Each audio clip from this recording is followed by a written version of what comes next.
राधे राधे दोस्तों, मैं कीर्ति आपका ज्ञानवर्धक कहानी चैनल में स्वागत करती हूँ। मैं आज आपके लिए एक नई कहानी लेकर आई हूँ। कहानी अंत तक ज़रूर सुने, पसंद आने पर लाइक व शेयर भी ज़रूर करें। कहानी इस प्रकार है। एक बार एक लड़के ने सुकरात से पूछा, सुकरात जी, सफलता का क्या रहस्य है? सफल होने का क्या ढंग है और सफलता को कैसे पाया जाता है? इन सब प्रश्नों का मुझे उत्तर दीजिए। सुकरात ने उस लड़के से कहा, तुम कल मुझे नदी के किनारे मिलो। अगले दिन जब वह लड़का सुकरात जी से मिला तो सुकरात उसे नदी के तरफ ले गए और उसके साथ नदी में आगे आगे बढ़ने लगे। जब आगे बढ़ते बढ़ते पानी गले तक पहुंच गया तब सुकरात ने उस नौजवान का सिर पानी में डुबो दिया। लड़का बाहर अपना सिर निकालने के लिए संघर्ष करने लगा, लेकिन सुकरात ने उसका सिर डुबोए रखा।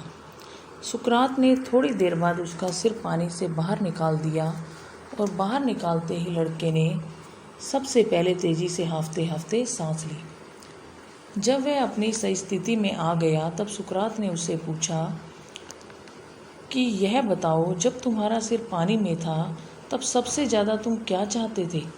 नौजवान ने कहा, सांस लेना।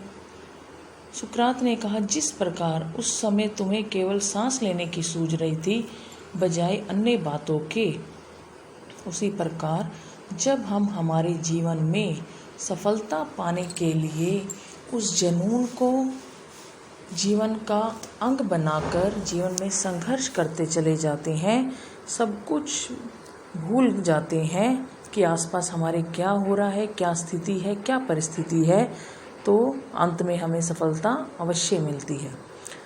उन्होंने एक अन्य उदाहरण के द्वारा भी समझाया कि देखो नौजवान, जिस प्रकार अर्जुन ने चिड़िया पर निशाना लगाने के लिए जब उससे पूछा गया कि चिड़िया की आंख पर निशाना लगाना है तो बताओ तुम्हें अब क्या क्या दिखाई दे रहा है, तो अर्जुन ने कहा, मुझे केवल चिड़िया की आंख दिखाई दे रही है।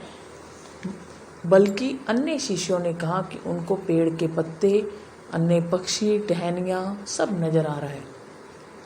तो गुरुजी उस समय ही समझ गए थे कि अर्जुन को सफलता अवश्य मिलेगी, क्योंकि उसका लक्ष्य एक है।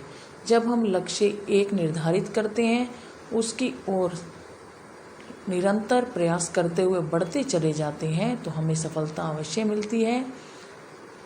धन्यवाद दोस्तों, राधे राधे।